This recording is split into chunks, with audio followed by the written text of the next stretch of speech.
자, 너희는 세상의 소금이라 빛이라는 제목으로 하나님 말씀 증거하도록 하겠습니다. 자, 우리가 지난 시간에 팔복의 사람이 된 그리스도인이 이 세상을 향하여 갖는 그 첫 번째 특징이 무엇인지를 살펴봤어요. 다시 말해서 팔복산을 넘어서 천국을 누려받게 된 신자가 이제 자신의 실제적인 삶인 평지의 삶이에요. 평지의 삶이 우리가 산상수훈이라 불리는 마태복음 5장, 6장, 7장의 삶이에요. 성도들이 살아가는 삶을 말하는 것입니다.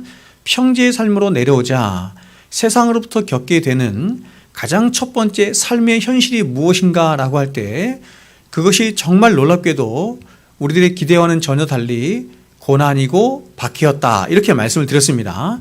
즉 우리가 팔복산을 넘어서 천국을 누려받은 하늘에 속한 하나님의 백성이 되었을 때 우리는 즉각적으로 이제 우리의 구체적인 삶에서 그 천국이 더욱더 확대되어 나타나기를 원하죠. 천국이 확대되어 나타난다는 것은 뭐냐면 바로 복과 형통과 이김과 승리가 우리의 삶에서 확대되어 나타날 것이다, 이렇게 기대하였을 것인데 오히려 주님은 그런 성도된 우리들을 향해서 너희가 예수님 자신 때문에 혹은 너희가 나를 따르는 것으로 인해서 믿음 때문에 여러 고난과 박해와 악한 말들을 듣게 되어 있다, 이렇게 말씀한다는 것입니다. 자, 여러분, 이것이 오늘날 많은 사람들이 기독교를 오해하거나 혹은 교회가 기독교 복음을 왜곡시키는 것이다, 이렇게 말씀을 드릴 수 있습니다. 즉 오늘날 많은 사람들은 기독교가 믿고 따르는 믿음의 도, 자 고린도전서 말씀하는 것처럼 우리가 믿고 따라야 할 믿음의 도를 성경은 하나로 얘기하는데 십자가의 도, 이렇게 말한단 말이에요. 십자가의 도, 예수님을 따르는 삶은 어떤 거냐면 그게 십자가의 도인데 십자가의 도가 아닌 오늘날 많은 그리스도라고 하는 사람들이 복과 형통과 영광과 승리의 도로 말씀을 오해하거나 혹은 이 말씀을, 복음을 왜곡시키는 일이 있다, 이렇게 말하는 것입니다. 그런데 사람들은 이제 우리 주님이 가르치시는 두 번째 평지의 삶을 들으면서 다시 기독교에 대한 두 번째 오해를 하게 됩니다. 자, 어떤 오해를 하게 되냐면 그것은 우리가 팔복의 사람이 되어서 이 세상 앞에 섰을 때 우리는 생각하기를 우리는 이제 이 세상을 변화시킬 수 있는 위대한 그리스도의 삶을 살 수 있을 것이다, 이렇게 생각을 한다는 것입니다. 왜냐하면 그것은 오늘 주님이 이 팔복의 말씀을 하신 후에 이제 두 번째 그리스도의 삶의 특징을 말씀하신데 첫 번째 특징의 삶이 뭐였어요? 고난과 박해였습니다. 자, 제가 이렇게 말씀드렸어요. 5장, 6장, 7장에 있는 산상수훈의 말씀은 그리스도인이 팔복을 누려받은 자가 이 땅에서 살아갈 삶을 말하는 것이 5장, 6장의 삶인데 6장, 7장의 삶인데 5장, 6장, 7장의 삶을 한마디로 요약해서 말하면 그것이 주님을 따르는 삶인데 주님을 쫓아가는 삶인데 그 주님을 따르고 주님을 믿고 주님을 쫓아가는 삶을 한마디로 요약해서 말하면 그것이 고난이고 박해다, 이렇게 말하는 것입니다. 그런데 여러분, 두 번째 오해가 뭐냐면 이렇게 이제 우리가 이 세상을 맞닥뜨려서 세상에서 평지의 삶을 살아가는데 두 번째 오해가 뭐냐면은 우리는 생각할 때 우리는 팔복의 사람이 되어서 이 상에 섰을 때 우리는 생각하기를 우리는 이제 이 세상을 변화시킬 수 있는 위대하고 능력 있는 그리스도의 삶을 살 수 있다라고 생각한다는 것입니다. 왜냐하면 그것은 오늘 주님이 이 팔복의 말씀을 하신 후에 두 번째 그리스도의 삶의 특징을 말씀하시면서 그 그리스도인의 두 번째 특징의 삶을 이렇게 말씀하셨죠. 소금된 삶이다 혹은 빛된 삶이다 하고 말씀하실 뿐만 아니라 이제 특별히 16절에 가서는 이것을 조금 더 확대해서 혹은 조금 더 이렇게 구체적으로 말씀하시는데 착하고 선한 삶이라, 이렇게 말씀하시기 때문이죠. 그러니까 우리가 팔복산을 넘어서 그리스도인이 되었을 때 우리는 즉각적으로 이제 그런 그리스도인의 신분과 자격과 위치에 걸맞는 삶을 살 수 있을 것이라 생각해요. 소금되고 빛된 삶과 그리고 착하고 선하게 사는 삶으로 하나님께서 우리를 그런 삶으로 부르심을 받았다라고 생각한다는 것입니다. 여러분, 이러한 그리스도인의 세계관, 다시 말하면 세상을 바라보는 그리스도인의 세계관, 혹은 이걸 다른 말로 그리스도인의 문화관이라고 하는데, 이러한 세계관, 다시 말하면 그리스도인 된 자가 세상을 어떻게 바라보고 세상을 어떻게 대할 것인가 라고 하는 것을 이 그리스도의 세계관이라는데, 이러한 세계관을 변혁주의적 세계관이라고 해요.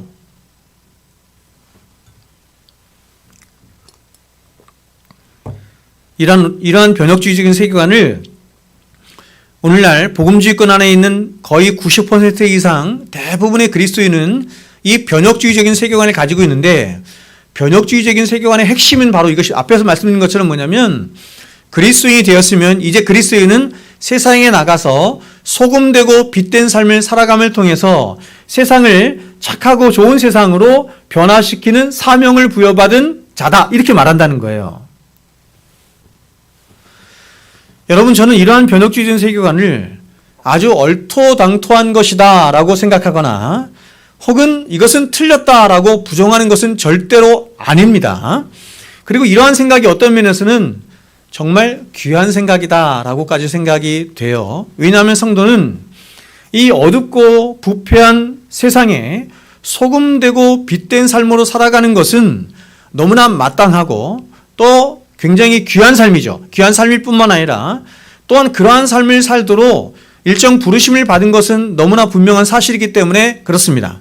그러나 그럼에도 불구하고 성경은 성도의 삶을 이야기할 때 가장 1차적으로 성도가 세상에 어떠한 선한 영향력을 끼치는 일에 집중하도록 하거나 또 그러한 일이 얼마나 성도의 삶에 중요한가 하는 것을 먼저 말씀하시지는 않아요.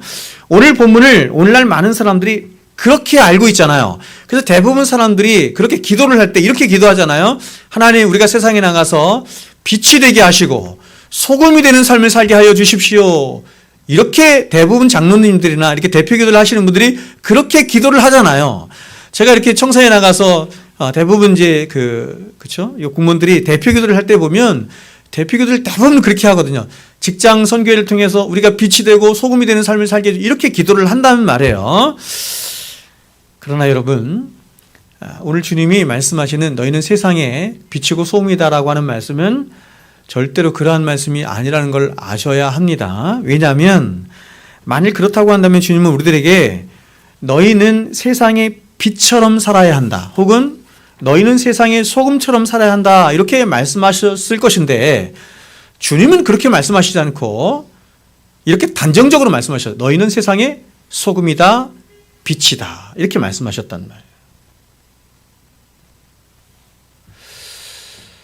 빛이 되어라 이런 게 아니라 소금이 되어라, 빛처럼 살아라, 소금처럼 살아라, 이런 말씀이 아니라 너희는 그냥 빛이고 너희는 소금이다, 이렇게 말씀하셨다. 다시 말해 주님은 가장 1차적으로 팔복이 된 성도에게 그 성도가 성도된 자가 갖는 어떤 빛된 삶이나 소금된 삶을 말씀하신 것이 아니라 오히려 팔복의 사람을 향해서 너희는 이제는 세상의 소금이고 빛이라 말씀하시므로 소금이고 빛된 성도의 어떤 특별한 정체성에 대해서 먼저 상기시켜 주시는 거예요. 말씀하시는 거란 말이에요. 자, 여러분 한번 잘 들어보겠습니다. 자, 제가 여러 번에 걸쳐서 여러분에게 말씀을 드린 것이지만 다시 한번 상기하여 들어주시기 바랍니다.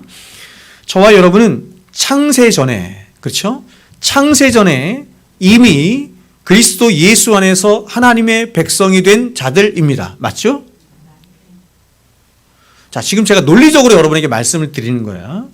우리는 예수 믿고 나서 구원받은 자가 아니라 성경 그렇게 말하지 않고 창세전에 이미 너희가 구원을 받았다, 이렇게 예정을 통해서 말씀한단 말이에요.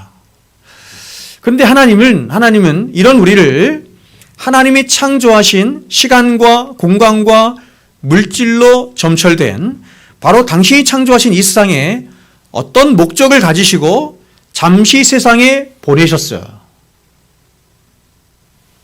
그러니까 여러분, 우리라고 하는 존재는 이미 창세전부터 있었단 말이에요. 창세전부터 하나님의 자녀로 그리스도 안에서 있었던 자들인데 어떤 목적을 가지고 하나님이 창조하신 이 세계 속으로 보내셔서 인생이라고 하는 것을 살게 하신 거예요. 아멘이세요? 제가 그렇게 말하는 게 아니라 성경이 그렇게 말한다는 말이에요.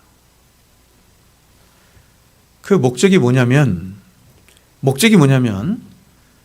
오직 하나님만을 사랑하고 하나님만 의지하고 하나님만 예배하는, 그래서 그 하나님을 진짜 하늘 아버지라고 부를 수 있는 진짜 하나님의 친백성이 되도록 하나님은 우리를 이 세상에 보내시고 인생을 살게 하셔서 그 인생을 수단 삼아서 우리를 당신의 거룩한 백성으로 지어 가시는 일을 하시는 것입니다. 그러므로 여러분, 우리의 인생의 목적, 우리가 인생을 사는 목적이 뭐예요? 진짜 하나님의 백성이 되어가는 것에 있는 거예요.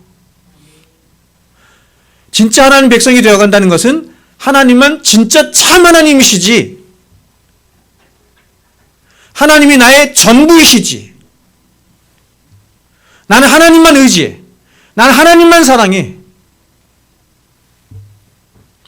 나는 오직 하나님만 믿어, 이거 배우다 가는 장소가 어디다? 이 세상이다, 이렇게 말하는 거예요. 그러면 이 세상은 하나님이 당신의 백성된 교회를 참된 교회 되게 하고 참된 백성들이 되게 하는, 보십시오, 훈련의 장이자 은혜의 장이에요. 우리를 훈련시킨단 말이에요. 그리고 광야 같은 세상에서 우리는 너무 힘들고 어렵잖아. 이스라엘 백성들 보세요. 물이 없는 광야, 풀 한 폭이 나지 않는 광야에서 얼마나 힘들고 어렵게 살아요. 근데 하나님의 은혜로 다 살잖아요. 너무 놀랍게도 이들이 하나님의 은혜가 무엇인지 잘 깨닫지 못했는데, 어디에서 하나님의 하나님 되심을 알고 깨닫고 하나님의 은혜를 깨닫냐면 광야에서 깨닫는단 말이에요. 광야 같은 이 세상은 이렇게 우리를 훈련시키는 훈련의 장이자 오직 하나님, 오직 은혜, 오직 믿음, 오직 예수, 오직 하나님께 영광을 알게 하는 은혜의 장소예요.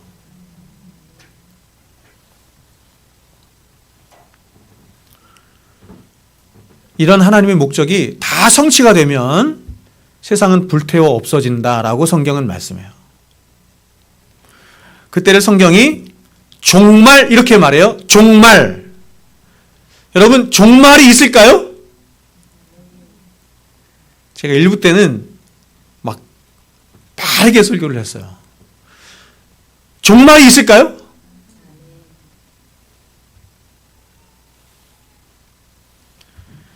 성경은 이러한 세상의 종말이 반드시 온다고 말씀하고, 그래서 종말을 통해서 하나님은 선악간의 세상을 심판하신대요.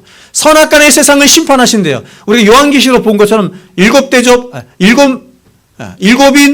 나팔, 일곱 대접 심판이 역사 속에서 계속 이루어지거든요. 예수 그리스도의 초림과 재림 사이에 계속 심판이 이루어져요. 지금도 심판이 이루어지고 있죠. 아까 집사님 기도하신 것처럼 세상에서 막 엄청난 일들이, 전쟁이 일어나고, 이게 하나님의 심판이에요. 세상에서 끊임없이 심판이 이루어지는 것은 뭐냐면 반드시 궁극적인 세상을 심판하는 심판이 있을 것이다 라고 하는 예고편이에요. 세상을 심판하실 뿐만 아니라 종말이 오면 당신이 창세전부터 예정하신 교회를 심판 가운데 구원하시는 일을 하세요. 어떻게 구원하세요? 예수 그리스도의 피로 구원하세요. 피를 묻혀서 그를 회개케 하셔서 구원하세요. 놀랍게. 그래서 이렇게 심판과 구원이 함께 이루어지게 되므로 종말에 결국 뭐가 완성이 된다? 하나님의 나라가 완성이 된다. 그러니까 하나님의 나라의 완성은 두 가지로 이루어진 거예요. 하나는 심판, 하나는 구원. 이걸 통해서 하나님의 나라가 이루어진다. 그러므로 하나님이 저와 여러분들에게 결국 망에 불태워 없어질 이 세상을 잘 가꾸어라. 또 그런 세상에 어떤 선한 영향을 끼쳐서 이 세상을 살기 좋은 세상으로 만들라. 이렇게 명령하신다는 것은, 이런 생각을 그리스도인이 갖는다는 것은 우리의 신앙을 굉장히 편협한 신앙으로 만들거나 혹은 어떤 면에서는 성경을 부정하는 일까지 범하게 되는 것입니다.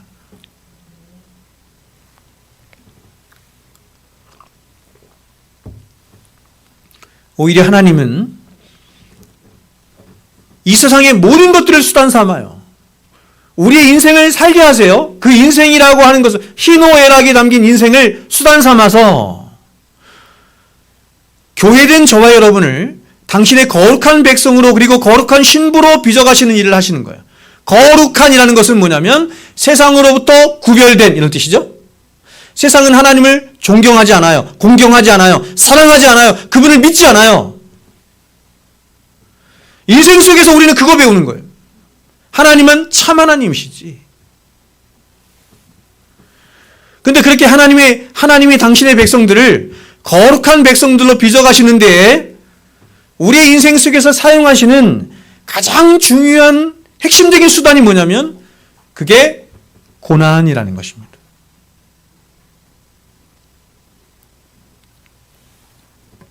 욥기 23장 10절은 이렇게 말해요. 잘 아는 말씀이죠. 그러나 내가 가는 길을 그가 아시지요. 내가 인생을 살아가야 할 길이 어떤 것인지를 누가? 그분이 아세요.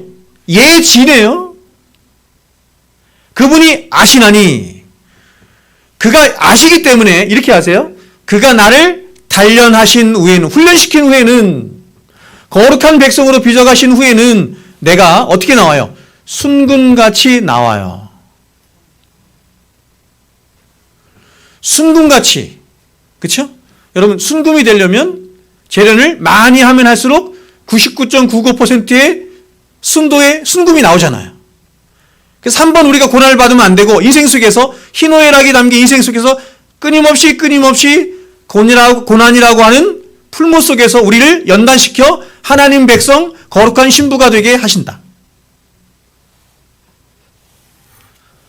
여러분, 제가 여러분에게 고난을 받으십시오 라는 말이 아니라, 여러분에게 고난이 올 때 그 고난을 어떻게 해석하고 어떻게 이해해야 되는지를 말씀드리는 거예요. 저도 고난 싫어요. 그래서 예수의 의가 전가된 하나님 백성들은 필연적으로 고난과 박해를 받을 수밖에 없는 이 세상의 구조 속에서, 그러니까 우리의 인생의 구조라는 게 그런 구조예요.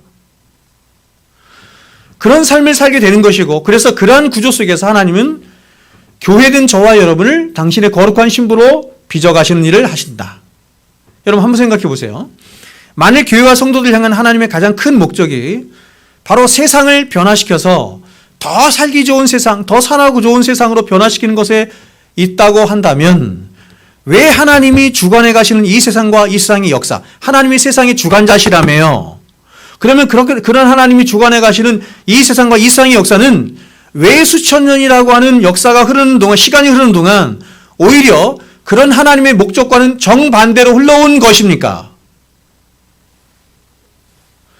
여러분, 2000년 전보다, 1000년 전보다, 500년 전보다, 100년 전보다 지금이 하나님이 기뻐하시는 세상이 됐어요?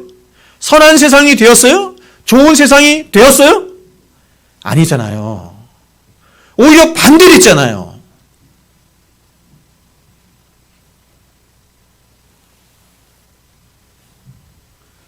제가 전원일기를 너무 좋아한다고 했잖아요. 그렇죠? 전원일기 40년 전 거거든요. 40년 전 삶을 제가 그리워한다는 얘기예요. 왜냐하면 인간성이 더 없어졌거든요. 이렇게 물질적으로 풍요해졌지만 정말로 제가 그리워하는 것은 그런 게 아니었어요.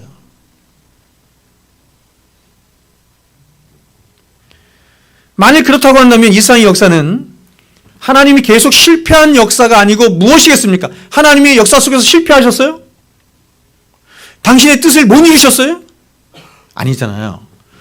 여러분, 물론 제가 아까 전제로 말씀드린 것처럼 교회와 성도가 세상에 선한 영향을 끼쳐야 할 사명에 대해서 제가 부정하는 것은 절대로 아닙니다. 그러나 여러분, 그러한 두잉에 우리가 무엇을 해야 하는가라고 하는 두잉에 교회와 성도가 몰두를 하다 보면 교회는 자칫 잘못하면 바리새인처럼 된단 말이에요. 바리새인처럼 자기의 의에 함몰되어서 결국 우리 인생에서 이루고 목적해야 할 것이 있는데, 그게 뭐예요? 이거잖아요. 오직 은혜, 오직 예수, 오직 하나님께 영광을 배워야 되는데 그것은 잃어버리고 뭐만 남냐면 바리새인처럼 자기의 의만 남게 돼요. 자기 자랑만 남게 된단 말이에요. 자, 여러분, doing은 굉장히 중요한 건데 doing을 잘못하면 바리새인처럼 되는 거예요. doing은 반드시 바른 being 위에 서 있어야 돼. 바른 하나님과의 관계 속에서 서서 은혜의 관계 속에서 은혜가 왕노릇하는 관계 속에서 doing이 행해져야 그것을 바른 행동이다, 바른 삶이다 이렇게 말한단 말이에요. 자, 여러분 이에 대한 담론은 제가 예전에 여러분에게 두 나라 백성으로 살아가기라는 제목으로 설교한 내용에서 제가 충분히 설교를 했으니 설교를 참고해 주시길 바랍니다. 이 담론에 대해서 제가 짧게 결론적으로 말씀을 드리면 기독교가 말하는 세계관, 성경이 말하는 세계관은 변혁주의적 세계관이 아니에요. 세상을 변화시켜라 라고 하는 세계관이 아니라 언약에 기초한 보존적 세계관이에요. 언약에 기초한 보존적 세계관. 자, 보존적 세계관이라는 것은 뭐냐면 하나님이 노아 언약을 통해서 말씀하신 것처럼 하나님이 예수 그리스도께서 다시 오시는 파루시아 종말의 때까지 세상을 보존시켜 주시겠다라고 하는 이게 보존주의적 세계관이에요. 이 보존주의적 세계관은 종말을 말하는 거잖아요. 그러므로 이런 종말적인 세계관 속에서 내가 무엇을 이루고 무엇을 가꾸며 무엇을 목적하여 살아가는가 하는 것을 말하는 것이 언약에 기초한 보존적 세계관 이렇게 말할 수 있어요. 이해했죠? 자, 이러한 세계관을 가지고 살아야 성도는 기독교 신앙이 목적하는 것을 이룰 수 있어요. 기독교 신앙이 목적하는 게 뭔데요? 오직 예수, 오직 은혜, 오직 믿음, 오직 하나님께 영광이에요.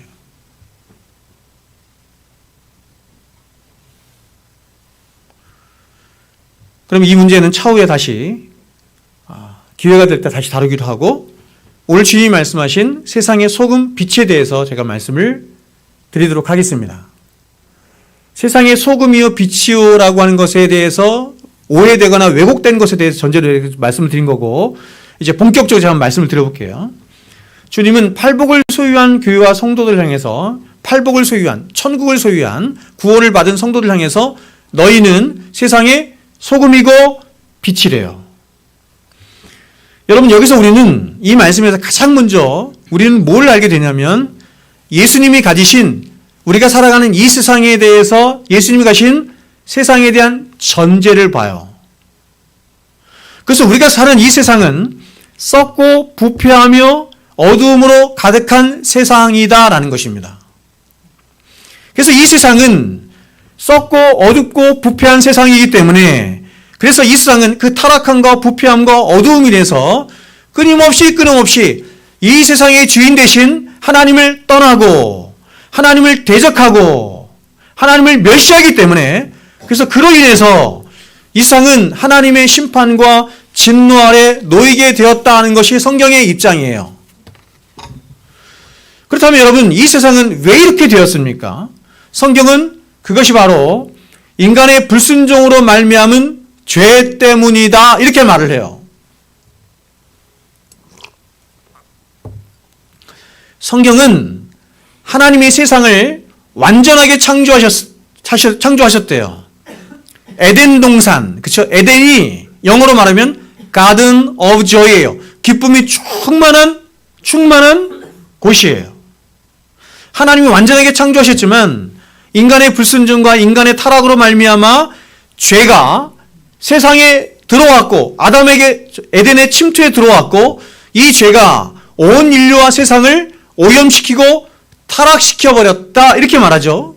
그래서 세상과 사람들의 마음 안에 빼곡하게 들어차 있는 이 죄는 수많은 악을 쏟아내게 되었고 그 죄악들로 말미암아서 세상은 점점 더 타락해가고 부패해가고 있으며 결국 심판을 향해 가고 있다는 것이 성경의 입장입니다. 여러분 세상은 점점 악해지는 것 같아요? 세상은 점점 타락해져 가는 것 같아요? 우리가 30년 전에 40년 전엔 상상할 수 없는 어떤 생각이나 어떤 현상들이나 이런 것들이 지금 아주 일반화되어 있잖아요. 앞으로 세상이 어떻게 변할지 몰라요. 여러분, 이 죄의 영향력이 얼마나 크고 그 오염 속도가 얼마나 빠른 것인지 성경의 증거들을 한번 제가 말씀해 드리도록 하겠습니다. 창세기 3장에 죄가 들어온 이후로 이 죄는 모든 인류를 빠르게 지배해 나가기 시작합니다. 그 속도와 영향력이 얼마나 빠르고 대단한지 얼마 되지 않은 시간에 하나님은 이 죄로 가득한 세상을 심판하지 않을 수가 없었습니다. 하나님의 공의로 말미암아 세상을 심판하지 않을 수가 없었어요. 창세기 3장에서 죄가 들어왔는데, 세상에 들어왔는데 그 죄가 번성을 하기 시작을 하는데 얼마 가지 않아서 창세기 6장에서 하나님이 그런 세상을 보시고 이렇게 말씀하세요. 나의 신이 영원히 사람과 함께 하지 아니하리니 라고 말씀하시며 세상에 관영한 죄악을 보시며 한탄을 하십니다. 창세기 3장에서 6장으로 건너가는 그 길지 않은 시간에 이미 세상이 죄로 가득하게 된 것입니다. 창세기 3장에서 죄가 들어왔잖아. 이때는 인류가 두 사람밖에 없었어요. 그렇죠? 아담과 하와밖에 없었는데 창세기 6장, 특히 창세기 9장 이제 노아의 시대 때가 되면 학자들에 의하면 거기에 누가 누구를 낳고 쭉 나오잖아요. 그래서 학자들에 의하면 이 당시 사람들이 굉장히 번성했을 것인데 가장 많이 잡는 그 학자는 인류가 한 50억 정도 있었을 것이다. 이렇게 잡는 사람들도 있어요. 그렇게 많은 사람이 번성했다는 것은 뭐냐면 그만큼 죄가 관영했다 이런 뜻입니다. 그래서 하나님은 부패와 오염으로 가득한 이 세상에 홍수를 일으켜서 심판을 하셔야만 했던 것입니다. 하나님의 공의로 말미암은 심판을 하셔야만 했던 것이에요. 그리고 하나님은 하나님으로부터 은혜를 입은 노아와 그의 가족들을 통해서 새롭게 세상을 시작하시죠. 세상을 다 멸하시고 세상을 다시 시작하시는데 노아와 노아의 가족들을 통해서 새로운 세상을 시작하세요. 그러나 여러분 어떻습니까? 온 세상이 홍수로 심판을 받아 이 세상이 새롭게 출발을 하였지만 그 이후에 세상에 좋은 세상이 되었습니까? 그렇지 않습니다. 이 악한 죄의 세력은 곧바로 그렇게 새로 시작된 세상에 그 정체를 바로 드러내고 거의 상상하기 힘든 죄악과 부패로 더럽혀진 뭐를 다시 양산해내요? 소돔과 고모라를 만들어내요. 그래서 하나님은 이번에는 물이 아닌 불로 심판하세요. 야, 물로도 심판하지 안 되니까, 물로 심판해도 안 되니까 이번에는 불로 한번 심판해보자. 하나님이 불로 심판하신다는 거예요. 그렇다면 여러분 이제 두 번의 심판이 있은 이 세상은 선하고 좋은 하나님이 기대하시는 그런 세상이 되었을까요? 그렇지 않습니다. 두 번의 끔찍한 심판이 있은 이후에도 여전히 세상은 똑같은 죄악의 역사만을 끊임없이 되풀이해왔을 뿐입니다. 인간은 그들의 모든 역사 속에서 끊임없이 죄를 반복해서 저지르고 그에 대해서 하나님은 심판과 형벌로 당신의 공의를 드러내셨을 뿐만 아니라 다시 수많은 선지자들, 당신의 백성들을 보내서 그들에게 회개를 촉구하시며 다시 인간들에게 기회를 주시죠. 그러나 어떠냐면 또다시 죄는 세상과 사람들의 마음에서 피어나고 자라고 열매를 맺어서 온 세상을 악으로 물들인 것입니다. 여러분, 이것이 세상이에요. 이것이 타락한 세상의 실존입니다. 여러분, 홍수로도 불로도 세상의 그 어떤 심판으로도 절대로 제어할 수도 없고 막아설 수 없는 것이 죄이며 죄의 세력이다라고 성경이 말씀하는 거예요. 누가 막아서요? 여러분 세상을 한번 보세요. 세상의 정치, 경제, 사회, 문화, 교육, 아니 교회까지 어느 곳 하나 이 죄의 세력이 침투하지 않은 곳이 없고 그래서 썩고 부패하지 않은 곳이 없어요. 온 세상이 죄로 인해 썩고 부패한 냄새로 진동하고 그 죄로 인해서 사람들이 고통을 당하고 있습니다.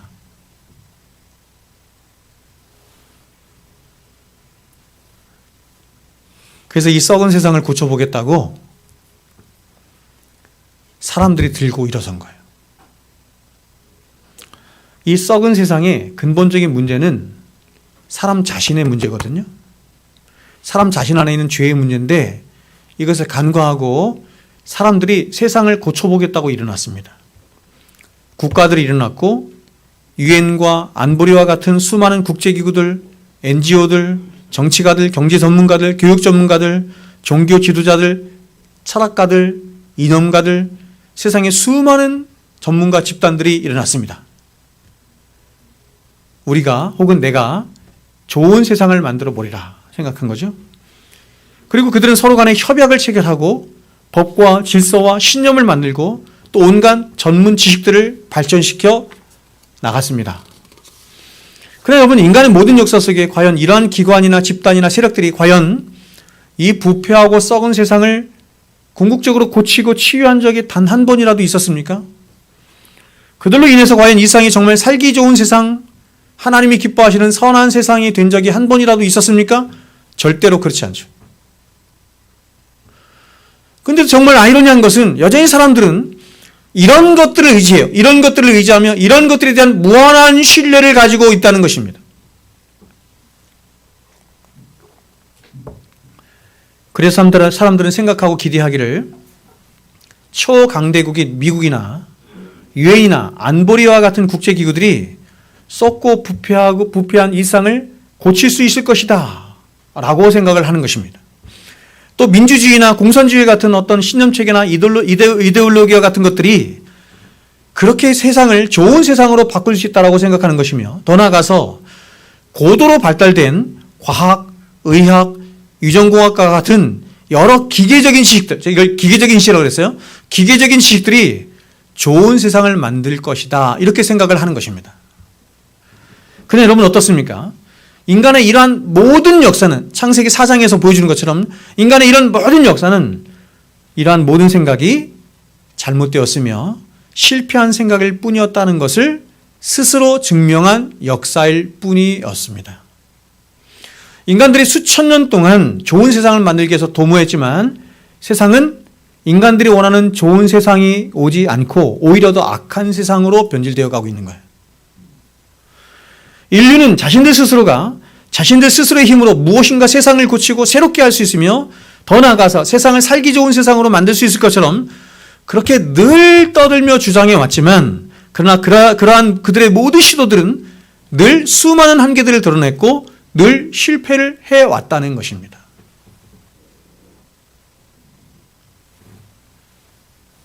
성경대로 됩니다.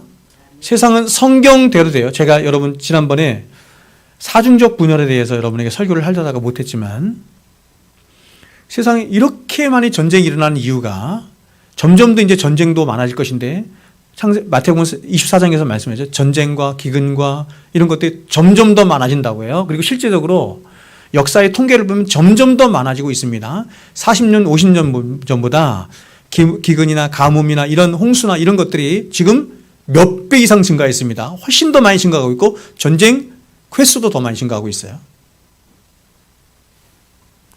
성경대로 됩니다. 그렇다면 여러분, 왜 그렇습니까? 왜? 그것은 인간들의 그러한 모든 시도들보다, 세상을 고치고 자신들을 고치고자 하는 그러한 인간들의 모든 시도들보다 사람들의 마음과 온 세상 곳곳에서 끊임없이 피어나는 죄의 독버섯들이 훨씬 더 크고 훨씬 더 강력하고 훨씬 더 빠르게 전파되기 때문이에요. 그러므로 인류에게 있어서 가장 치명적인 오류가 있다고 한다면 그것은 바로 무능하기 짝이 없고 부패하기 짝이 없는 인간 자신들과 그리고 이 세상을 향한 긍정적이고 낙관론적인 생각이다, 이렇게 말씀을 드릴 수 있어요. 인간들은 끊임없이 인간 자신에 대해서 긍정적인 생각을 해왔고 이 세상을 향한 낙관론적인 생각을 해왔는데 그것이 가장 치명적인 오류라는 것입니다. 그런데도 인간의 역사를 보면 여전히 사람들은 이런 치명적인 오류에 빠져서 늘 세상을 긍정적이고 낙관적으로 생각을 해왔습니다. 그리고 인간 자신을 무한히 신뢰를 해왔습니다. 세상에서 가장 믿을 게 누구냐? 인간, 우리 자신이다. 세상의 중심에는 인간이 있다, 이렇게 믿어온 거예요. 여러분, 이러한 인류의 오류의 가장 대표적인 출발이 어디서부터 출발했냐면 바로 17세기에 발흥해서 18세기, 19세기에 꽃을 피운 계몽주의가 바로 그것입니다. 계몽주의, 영어로 enlightenment라고 그랬죠. 빛이, 이성이라고 하는 빛이 사람 안에 들어왔다 이런 뜻이에요. 여러분, 계몽주의란 인간의 이성, 빛이라고 생각하는, 사람들이 빛이라고 생각해, enlightenment, 빛이라고 생각하는 인간의 이상에 무한한 신뢰를 주자는 생각이에요. 즉 인간성에 대해서 낙관론을 부여하는 것입니다.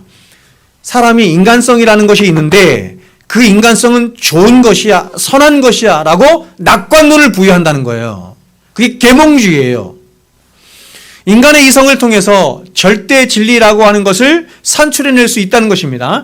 사람들이 인간의 이성을 신뢰하고 인간의 이성을 따라가다 보면 결국 모든 진리를 밝혀낼 수 있으며 좋은 세상이 올 수 있다라고 생각하는 거예요. 그래서 이러한 계몽주의가 바탕이 되어서 이제 19세기와 20세기에 어떤 다른 사상들이 발흥하게 되는데 그게 뭐냐면 바로 이성주의고 과학주의고 절대주의고 진보주의이며 낙관주의인 거예요. 여러분 인디펜던스 데이라는 영화 아시죠? 인디펜던스 데이 영화 아세요? 인디펜던스 데이 마지막 장면이 뭔지 아세요? 그 주인공들이 날아가는 비행선을 보면서 뭐라고 했는지 아세요? 기계를 찬양하라 이거예요. 기계를 찬양하라. 과학주의죠? 여러분 이러한 여러 인본주의 사상들이 보세요. 이제 융합되고 체계화되어서 나타난 가장 놀라운 18세기에 나타난 사탄의 걸작품이 있는데 그게 뭐냐면 뭡니까 여러분께? 진화론이라고 하는 것입니다. 진화론. 여러분 진화론이 뭐냐면 진화론은 그러니까 낙관론의 끝장판인데 진화론이 뭐냐면 진화론이 이렇게 말하는 거예요. 진화론이란 하등의 한 개체가 대를 이어가면서 더 복잡하고 더 분화된 모습으로 변화되고 발전되어 가면서 적은 수에서 더 많은 수의 변이를 가져온다는 개념이에요. 점점 더 세상은 복잡해지고 점점 더 세상은 좋아지고 점점 더 세상은 그렇죠? 진보된다는 생각이죠. 여러분 지금 제가 진화론을 얘기했지만 이 진화론이 생물학적으로만 출발했지만 이게 순전히 생물학적인 관점에서만 말한 것이고 이 진화론은 어떻게 발전하냐면 철학적으로 관념적으로 사회학적인 모든 관점에서 적용이 되면서 발전이 되어가요. 그래서 스펜서의 사회 진화론, 사회도 진화한다는 거죠. 사회도 진화한다는 거예요. 사회 진화론이나 헤겔의 변증법적 진보주의, 정반합 아시죠? 세상은 계속 정반합을 통해서 발전되어 나간다 이런 얘기예요. 더 나아가서 마르크스의 막시즘, 그러니까 여러분 이 막시즘 같은 것이 사람들에게 호응을 얻는 것이 이런 거예요. 막시즘 같은 것이 바로 이 진화론이라고 하는 것을 통해서 나타나게 된 것입니다. 여러분 결국 진화론적인 관점에서 말하고 싶어하는 낙관론의 핵심이 뭐냐면 그것은 인간과 세상은 궁극적으로 긍정적이고 좋은 세상을 향해 가고 있다 이렇게 말하는 거예요. 그 세상은 시간이 지나면 지날수록 점점 더 좋은 세상이 될 것이다 라는 것입니다. 세상은 세월이 흘러가면서 세상은 모든 전쟁은 그치게 될 것이고 또 발달된 의학에 의해서 모든 질병은 다 치유되고 정복될 것이며 과학에 의해서 세상은 점점 더 편리하고 좋은 세상으로 바뀔 것이고 고도화된 교육으로 인해서 악하고 부조리한 사회학들이 제거될 것이다. 이렇게 말한다는 거예요. 낙관론이. 그러므로 결국 이 낙관론은 뭘 말하냐면 이 세상에는 인간이 만들어낸 결국 파라다이스 좋은 세상이 올 것이다. 이렇게 말하는 거예요. 여러분 우리가 알다시피 이 낙관론은 1차 세계대전과 2차 세계대전을 겪으면서 힘을 잃어요. 과학을 숭배하고 이성을 숭배했는데 나타난 결과가 전쟁이었거든요. 그래서 이게 힘을 잃지만 여전히 온 세상을 지배하는 현대인들의 가장 근본적인 생각이 뭐냐면 낙관론이에요. 그래서 사람들은 여전히 세상을 긍정적이고 좋게 보고 있을 뿐만 아니라 그래서 점점점 더 좋아질 이 세상에서 사람들이 가지고 있는 인생을 향한 목적은 뭐냐면 점점 더 좋아질 세상에서 출세하고 행복과 번영을 누리는 것이다 라고 생각하는 거예요. 세상은 점점 좋아지지 않을 거야. 세상은 점점 망할 거야 라고 생각하면 이런 생각 안 할 텐데 좋은 세상이 온다 생각하니까 세상에서 출세하고 세상에서 뿌리받고 세상에서 잘 먹고 잘 사는 것이 인생의 목적이 되는 거예요, 사람들이. 근데 여러분, 이러한 낙관론적인 생각들이 우리 믿는 자를 안 해도 굉장히 편만하게 있다는 것입니다. 그래서 믿는 사람들도 잠시 있다가 불태워질 이 세상을 포기하지 못하고 오히려 이 세상에서 앞서기 위해서 끊임없이 경쟁해요. 근데 이 믿는 사람들은 무엇을 내세워서 경쟁하냐면 신앙이라고 하는 것을 내세워서 경쟁해요. 그렇죠? 신앙을 발판 삼아서 경쟁해요. 사람들은 세상에서 자기 실력으로 경쟁해서 꼭대기에 오려고 하는데 믿는 사람들은 신앙이라고 하는 것을 이용해서 하나님을 이용해서 하나님 나 저 꼭대기에 가게 해주세요. 성공하게 해주세요 한단 말이에요. 예수님께서 너희는 무엇을 먹을까 마실까 입을까 염려하며 걱정하지 말라 말씀하셨음에도 불구하고 사람들은 그것이 인생의 목적이 되었기 때문에 이 낙관론적인 생각으로 말미암아 그것이 인생의 목적이 되기 때문에 신앙을 앞세워서 신행을 내어서서 이걸 구한단 말이에요. 그래서 사람들은 세상에서 누리는 칭찬과 성공이 하나님의 축복이라고 생각을 하기까지 했습니다. 여러분, 세상에서 성공하고 복받고 하는 것은 하나님 내리시는 축복과는 아무 관계 없어요. 아무 관계 없습니다.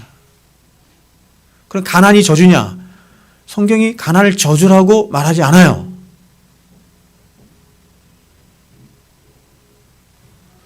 그래서 이런 생각을 하는 사람들은 그들의 잠재의식 속에서 이 세상이 더 좋아지기를 바라고 또 그렇게 좋아진 살만한 세상에서 오래 살고 싶고 잘 살고 싶고 잘 먹고 잘 살고 싶은 거예요.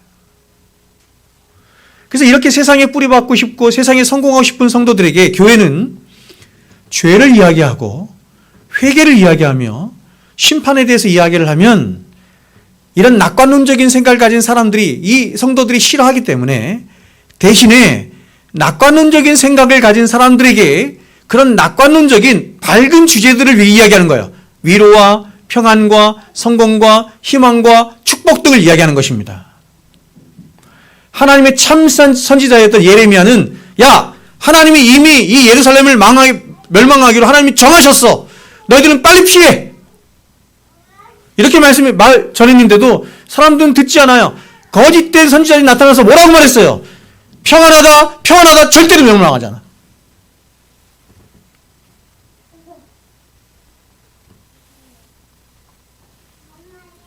그래서 이런 낙관론으로 인해서 나온 신학과 신앙이 번영신학이고 긍정의 신학이고 고지론이고 승리주의인 거예요.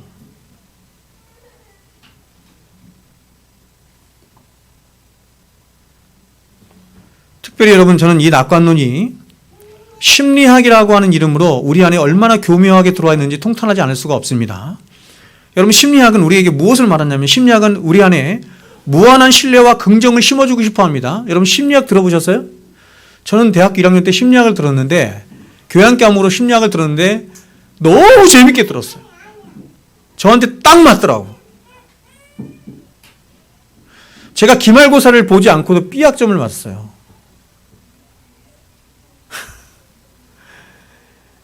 제가 시험을 놓쳐가고 기말고사를 못 본 거예요. 그럼 그 D 이상 아닙니까? 근데 제가 그 교수님한테 가서 제가 사정을 얘기를 했더니 저를 대번 알아보시더라고. 너무 열심히 듣는 학생이라고. 그럼 저한테 기회를 주셨어요. 근데 그 기회가 뭐였냐면 당신은 심리학을 뭐라고 생각하느냐 그거 써내래. 그래서 그냥 간단하게 써냈는데 그래도 B학점인가 B플학점인가 주더라고. 그 정도로 제가 심리학에 심취해 있었습니다. 근데 심리학의 전제가 뭐냐면 이것이에요. 심리학의 전제는 이것입니다. 너희 안에 너희가 알지 못하고 깨닫지 못하는 무한한 잠재력이 있고 무한한 가능성이 있으며 더 나아가 내 인생에 대한 모든 해답이 너희 안에 있다. 그러니 만일 내가 그러한 것들을 깨우고 너희 안에 있는 그런 잠재력을 깨우고 꺼집어낼 수 있다고 한다면 내 인생은 완전히 새로운 인생으로 변화될 수 있다. 이게 심리학의 전제예요. 그러나 여러분, 성경은 인간에 대해서 그리고 이 세상에 대해서 창세기 3장 이후로 긍정적이고 낙관적으로 말씀한 적이 단 한 번도 없어요. 오히려 성경은 인간에 대해서 성경이 사용할 수 있는 가장 부정적인 언어로 인간을 묘사했을 뿐만 아니라 이 세상 역시 죄와 부패와 악으로 가득한 세상이라고, 그래서 장차 망할 도성이라고 성경은 말씀한다는 것입니다. 장차 망하지 않고는 안 될 세상이라고 성경이 말씀한다는 것입니다. 그래서 여러분이 성경을 보시면 대선지서, 소신서 이렇게 있잖아요. 수많은 선지자들이 있죠. 그럼 선지자들이 있지만 거짓 선지자들도 수많이 나오잖아요. 그렇죠? 그러면 어떤 선지자가 참된 선지자고 어떤 선지자가 거짓 선지자냐라고 하는 시금석은 딱 하나예요. 그건 뭐냐면 그들이 전하는 메시지가 긍정적이냐 부정적이냐는 것입니다. 왜냐하면 창세기 3장 이후로, 인간이 죄를 범한 이후로 하나님은 인간과 이 세상에 대해서 한 번도 긍정적으로 말씀한 적이 없기 때문입니다. 그래서 모든 선지자들은 한결같이 어떤 메시지만 전했어요? 회개하고 하나님 앞에 돌아오라 라고 하는 부정적인 메시지만 전한 거예요. 야, 너희들은 죄를 지었고 너희들은 죄인이고 이 세상은 장차 망할 세상이기 때문에 너희들은 회개하고 돌아오는 길만이 살 길이야, 이렇게 말했지, 평안하다 평안하다 평안하다, 잘 될 것이다, 세상은 좋아질 것이다, 이렇게 낙관론적으로 말해본 적이 한 번도 없어요. 예레미야 보면 하나님께서 그렇게 말씀하세요. 평안하다 평안하다 평안하다, 내가 그들을 보내지도 않았고 그들에게 이런 말씀을 준 적도 없다, 그렇게 말씀하죠.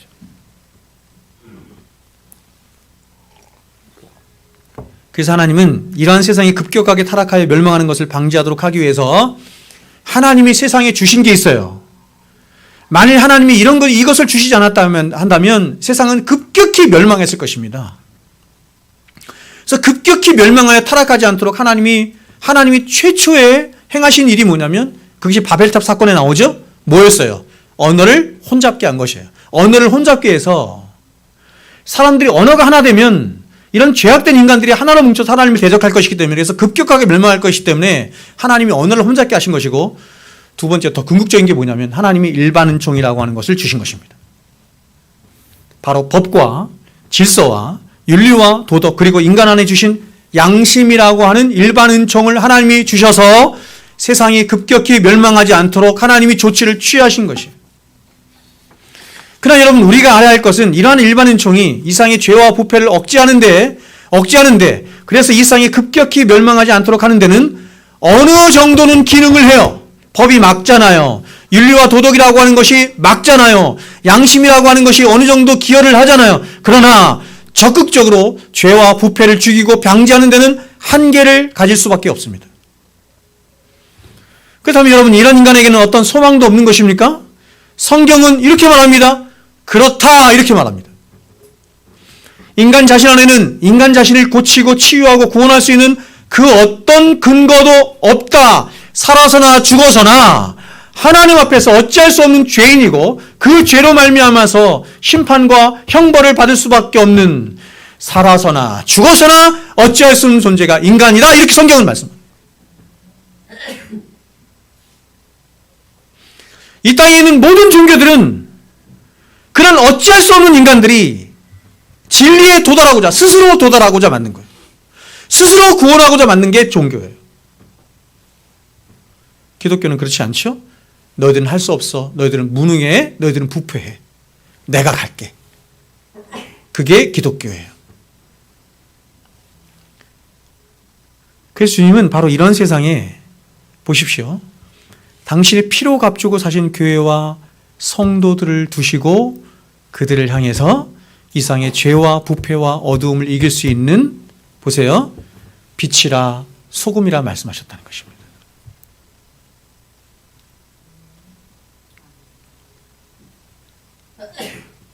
이 세상의 모든 인류는 낙관론을 가지고, 아니야, 세상의 빛은 인간이야.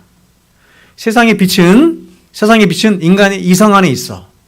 과학에 있어. 세상의 진보에 있어. 세상이 점점 이성을 따라서 진보하다 보면 좋은 세상이 올 거야. 사람들도 점점 선해질 거야. 라고 하는데 하나님은 다 그것을 기각시키고, 하나님이 당신의 아들 예수 그리스도를 통해서 이루어내신 교회를 세우시고 그 교회를 우리에게 주시면서 말씀하시기를, 이 교회가 세상을 변화시킬 수 있는 빛이다, 소금이다 이렇게 말씀하십니다. 너희는 너희 스스로는 빛이 될 수 없고 소금이 될 수 없고 내 아들 예수 그리스도의 피로 값주고 사신 그 교회만이 빛이고 소금이다 이렇게. 그렇다면 여러분, 교회와 성도가 어떻게 해서 소금이고 빛이 되어 이 세상의 부패를 막을 수 있는 유일한 대안이 될 수 있는지 한번 보겠습니다. 보세요. 이 세상이 이렇게 다 망가지고 부패하며 썩어가는 이유는 한 가지 때문이에요. 인간의 죄 때문입니다. 그런데 이 세상에는 이런 죄와 맞서 이길 수 있는 세력이나 존재나 그 어떤 것도 없어요. 다 실패해요. 무너져요. 근데 여러분, 교회는 어떠냐면, 보십시오. 교회는 어떠냐면, 관 교회의 존재의 목적이 어딨냐? 하나님이 세상에 교회를 두신 목적이 어딨냐? 교회는 바로 성령의 역사로 말미암아 사람들 안에서 회개의 역사를 일으켜 사람들 안에 있는 죄를 죽이고 치료하여 전혀 새로운 존재, 새 창조예요. 세상에는 새 창조라고 하는 것을 일으킬 수가 없는데 교회만이 새 창조를 일으켜서 사람을 존재론적으로 완전히 새로운 존재가 될 수 있는 바로 예수 그리스도의 피로 값주고 사신 이 세상의 유일한 영적인 기관이 바로 뭐다? 교회라는 것입니다. 이 세상의 어떤 세력이나 조직이나 가르침도 사람의 본질을 변화시킬 수 없는 것인데 바로 교회는 말씀과 성령으로 사람의 본질 자체를 변화시켜서 전혀 새로운 존재, 새 창조된 존재가 되도록 하는 것이에요. 자, 여러분, 사람이 한 영혼이 거룩하신 하나님을 만나게 되면 어떻게 되냐면 그는 중생의 역사로 말미암은 내면의 깊은 변화를 겪게 돼요. 즉 존재론적으로 전혀 새로운 존재가 됩니다. 그러면 이제 그는 세상 사람들처럼 어떻게 되냐면 세상 사람들처럼 양심 때문에 혹은 죄로 인해서 받을 형벌이 무서워서 죄를 짓지 않은 것이 아니라 바로 그 죄 자체를 미워하고 대적하는 존재가 될 뿐만 아니라 더 나아가서 자신을 구원하신 하나님을 사랑하기 때문에 그 하나님처럼 거룩과 성결을 쫓는 적극적인 성도가 되는 거예요. 이 차이를 아시겠어요? 일반인종도 마찬가지고 인간이 지금까지 죄를 막기 위해서 죄악을 막고 세상이 타락하는 것을 막기 위해서 만드는 모든 것들은 제가 지금 말씀드린 양심, 형벌 다 이런 거 아닙니까? 법 이런 게 다 그런 거 아닙니까? 양심 때문에 죄를 안 짓는 거예요. 혹은 받을 형벌 때문에 죄를 안 짓는 거예요. 그래서 법으로 만든 거예요. 이것이 인간들이 취한 조치일 뿐이에요. 그러나 하나님이 조치하신 것은 뭐냐면 인간들을 위해 조치하신 것은 인간 자체를 바꾸시는 거예요.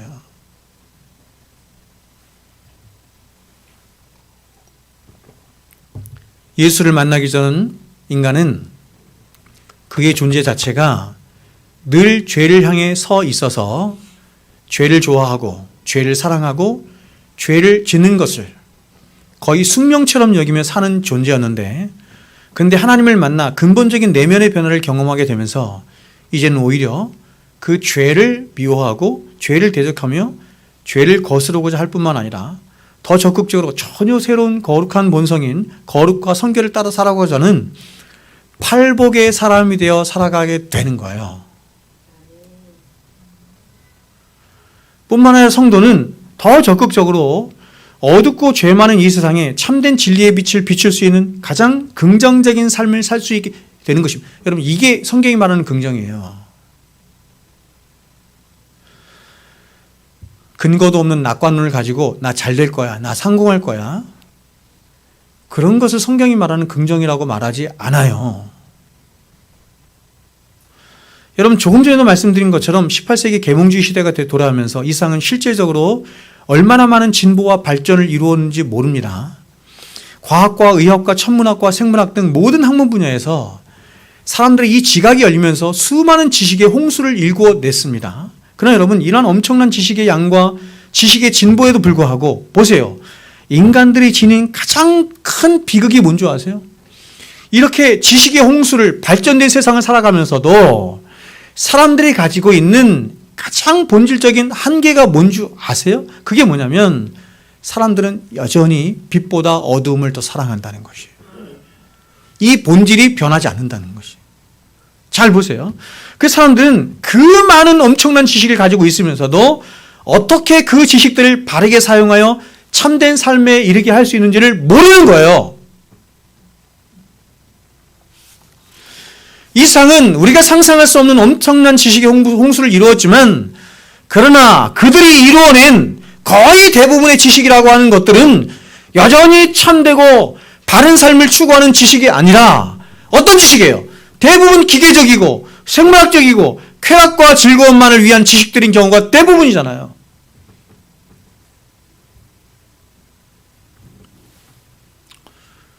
과학이라는 게 다 그런 거 아니에요? 그나마 인문학이라고 하는 것이 옛날엔 좀 각광을 받았지만, 인문학이라고 하는 게 점점 쇠퇴해가고 있잖아요. 점점 더 실용적인 학문이라는 거 아니에요. 인간의 욕망을 채워주는 거 아니에요. 더 돈 잘 벌기 위해서, 더 성공하기 위해서, 더 쾌락을 누리기 위해서.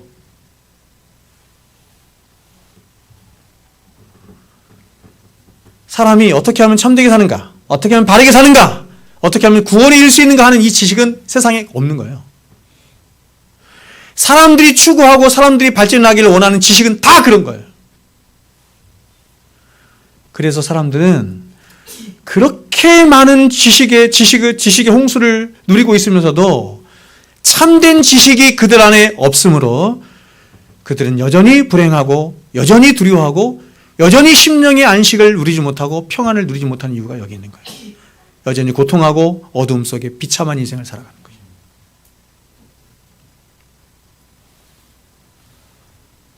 그래서 주님은 이런 세상 속에 교회된 저와 여러분을 두시며 이렇게 말씀하시고, 너희는 세상의 빛이다.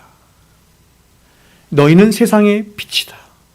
즉 너희는 이 세상에 그 많은 지식들을 가진 위대한 석학들이나 철학가들이나 종교가들이나 위대한 일을 이룬 사람들조차도 쉽게 말하면 세상에 가장 잘난 사람이라고 하는 사람들이 깨닫지 못했고 보지 못했고 경험하지 못한 그 참된 지식과 진리를 보고 깨닫고 누린 자들이므로 너희는 그들에게 가서 그 진리를, 너희를 정말 참되게 할 수 있는, 참된 사람 되게 하고 구원에 이르게 할 수 있는 그 진리를 드러내고 보게 하며 듣게 하는 일을 하라는 것입니다. 그것이 너희는 빛이다.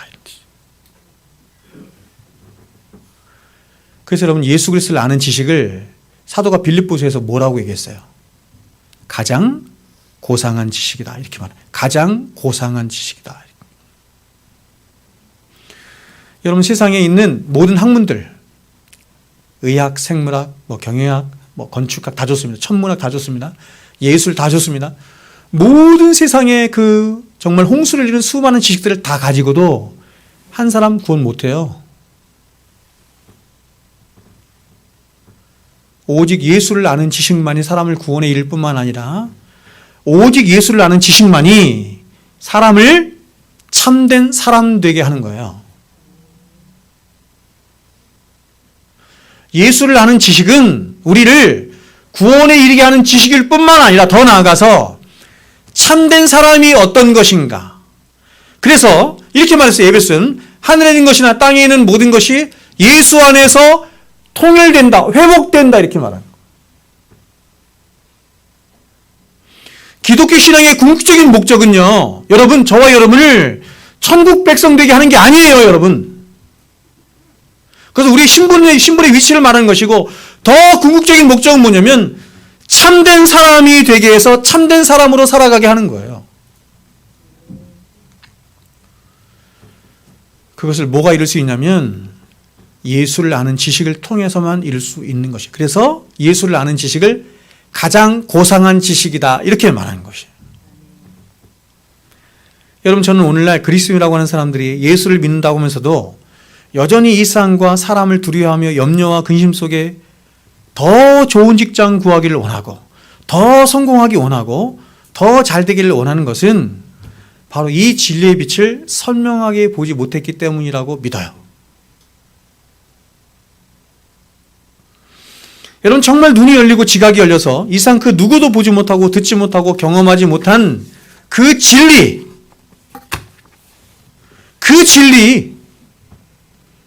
우리를 천국 백성 되게 하고 우리를 참 사람 되게 하는 그 진리를 신자가 자신의 영혼 깊은 곳으로부터 보고 깨닫는 일이 있게 되면 신자는 그 진리가 얼마나 자신을 복되게 하고 영광스럽게 하는 것인지를 알아서 그 진리 안에서 그 진리 때문에 때로는 남들보다 덜 가져도 얼마든지 괜찮은 거예요.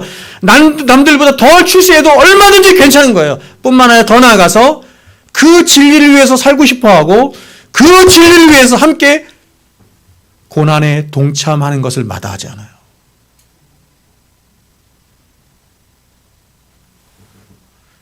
여러분, 신분이 높든지 낮든지 공부를 많이 했든지 그렇지 못하든지 세상에서 성공을 했든지 그렇지 못하든지 이런 것들은 다 상대적인 것이라고 생각해요.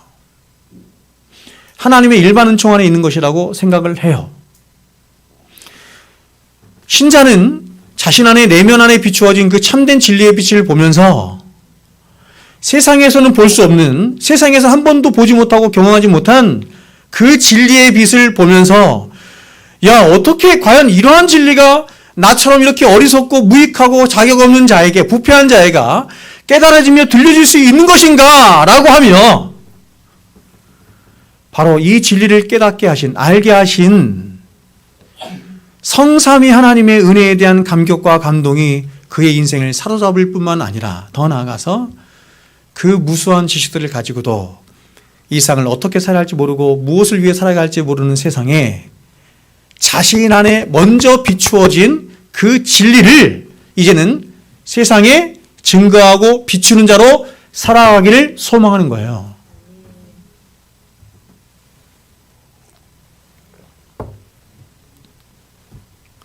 정말 그렇지 않습니까?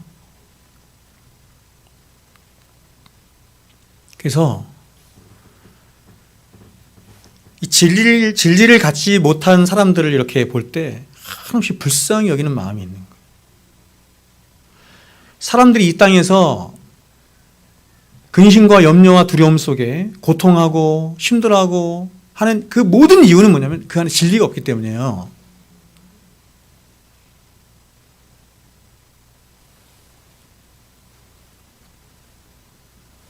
자, 마지막으로 16절 한 절 보고 말씀 마치겠습니다. 16절 같이 한번 읽어볼까요? 읽겠습니다. 시작. 이같이 너희 빛이 사람 앞에 비치게 하여 그들로 너희 착한 행실을 보고 하늘에 계신 너희 아버지께 영광을 돌리게 하라. 자, 우리는 여기서 자, 빛된 우리의 바른 위치가 무엇이고 그 참된 기능이 무엇인지를 보게 돼요. 자, 이건 창조의 원리라고도 할 수 있죠. 우리를 구원하신 구원의 목적이라고도 할 수 있죠. 그래서 하나님이 사람을 창조하시되 어떻게 창조하셨어요? 사람을 어떻게 창조하셨어요? 이마고데이, 하나님의 형상으로 창조된 이유가 여기 있는 거예요. 여러분, 하나님의 형상이라고 하는 말을 제가 언젠가 여러분에게 말씀드린 것처럼 영어로 뭐라고 그랬어요? 하나님의 형상을 뭐라고 그랬어요? 아이콘이라고 했잖아요. 아이콘은 실체가 아니에요. 아이콘이 뭐예요? 실체를 가리키는 거잖아요. 하나님의 형상으로 피조된 인간은 하나님을 가리키는 존재, 하나님을 드러내는 존재로 창조되었다, 이런 뜻이에요. 자, 여러분, 우리가 요한복음에서 봤던 것처럼 빛은 누구세요? 하나님. 빛은 누구세요? 예수 그리스도. 그래서 빛이 세상에 오셨는데 빛을 알아보는 자가 없어요. 어둠이기 때문에. 근데 하나님이 선택된 우리, 그쵸? 선택된 우리, 교회된 우리를 향해서 하나님 뭐라고 말씀하세요? 너희는 빛이다, 이렇게 말씀하세요. 하나님이 빛이시고 예수님 빛이에요. 근데 우리를 향해서 또 빛이다라고 말씀하세요. 근데 우리는 달라요. 하나님의 빛은 어떤 빛이에요? 발광체요. 스스로 빛을 내는 발광체. 진짜 빛이세요. 그러나 우리의 빛은 어떤 거예요? 반사체라고 하죠.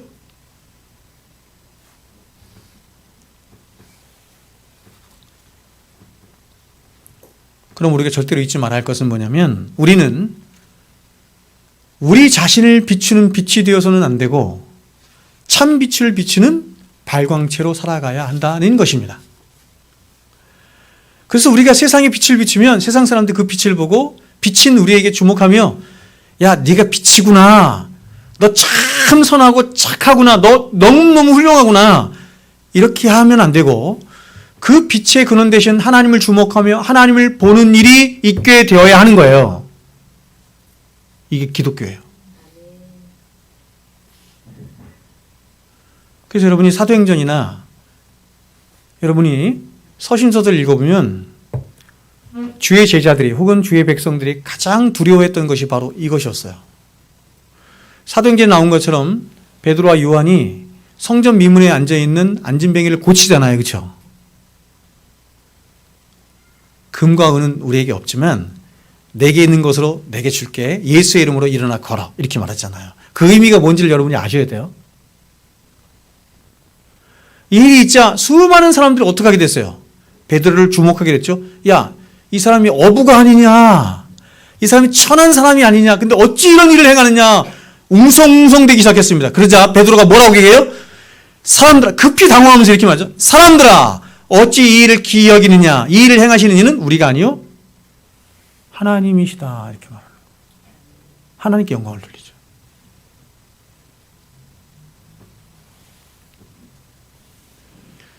자, 여러분, 동양 종교들과 기독교의 가장 큰 차이가 바로 이것입니다.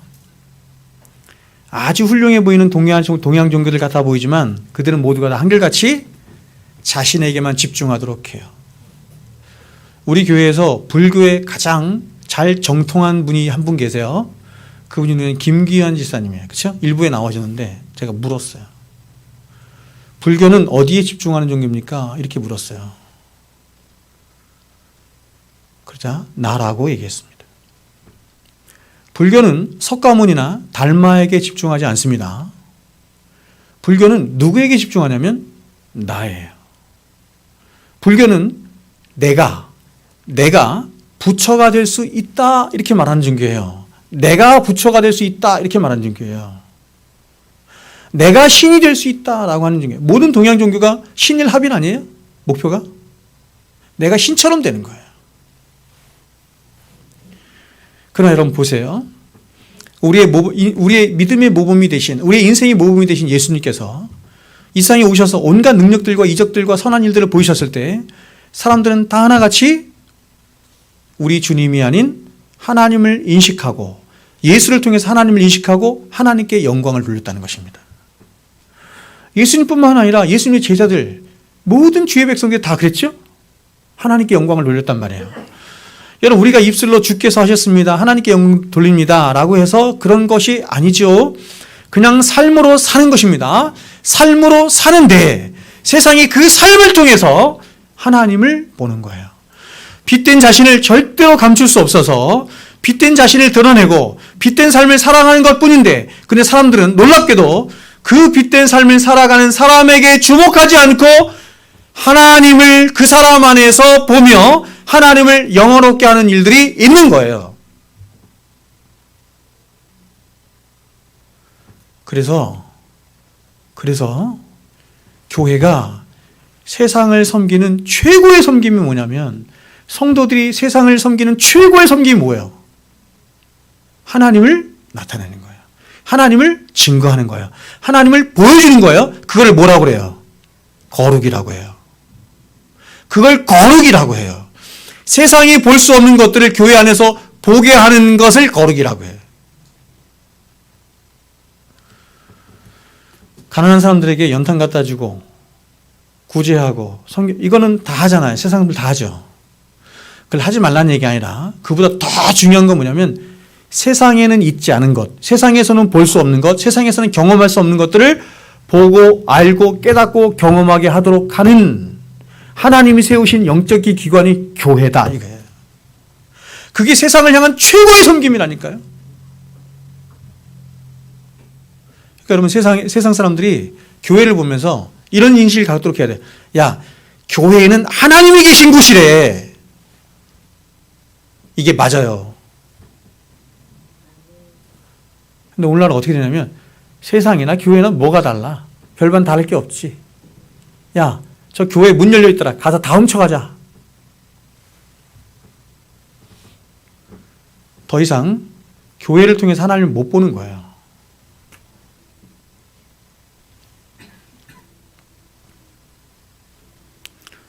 그럼 여러분, 그리스도는 어떻게 해서 이런 삶을 사냐면, 그것은 그런 빛된 삶의 가장 본질이 이것이기 때문에요. 은혜가 통치하고 은혜가 왕노릇하는 삶이기 때문에 그래요. 이것이 바로 빛된 삶을 사는 성도의 진짜 삶의 방식이에요. 자, 우리의 삶이 은혜가 왕노릇하고 은혜가 주관하는 삶을 살게 되면 우리의 삶을 통해서 뭐가 드러나게 되냐면 하나님 자신이 드러나게 돼요. 하나님의 영광이 드러나게 되지만 그렇지 않고 나의 의가 바리새인처럼 나의 의가 주관이 되어서 나의 의를 위한 목적이 되어 살아가는 자는 하나님의 영광이 다 가려지는 거예요.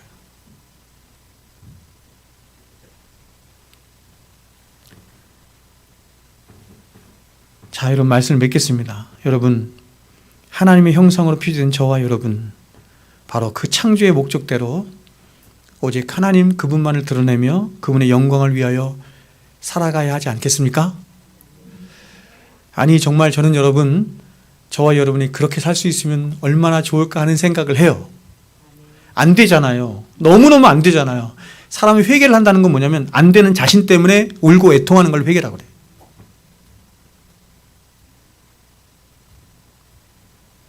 제가 하나님 앞에 나가서 기도할 때 가장 많이 하는 기도가 그겁니다. 하나님 정말 하나님 영광을 보게 하시고 하나님 영광을 위하여 사는 자가 되었으면 좋겠습니다. 내 인생 정말로 나는 누구를 위해서 살고 싶지 않습니다. 무엇을 위해 살고 싶지 않습니다. 하나님을 위해서 살고 싶. 이 고백을 잘 안 되지만 그렇게 해.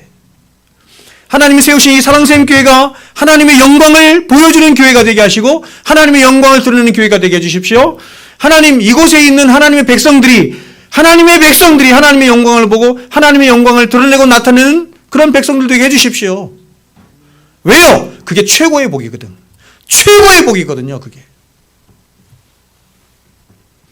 바라기는 여러분, 그 많은 지식들을 가지고도 어떻게 사는 것이 참되게 사는 것이고 어떻게 사는 것인지 복되게 사는 것인지 알지 못하고 깨닫지 못하는, 그래서 늘 어둠 속에 방황하는 이 세상에 과연 진정으로 자유케 하는 삶이 무엇이고 진정으로 참되게 사는 삶이 무엇인지 과연 빛이라 불리우는 저와 여러분을 통해서 이 세상에 나타내고 증거될 수 있는 그런 팔복의 사람들 다 될 수 있기를 주님의 이름으로 축원드립니다.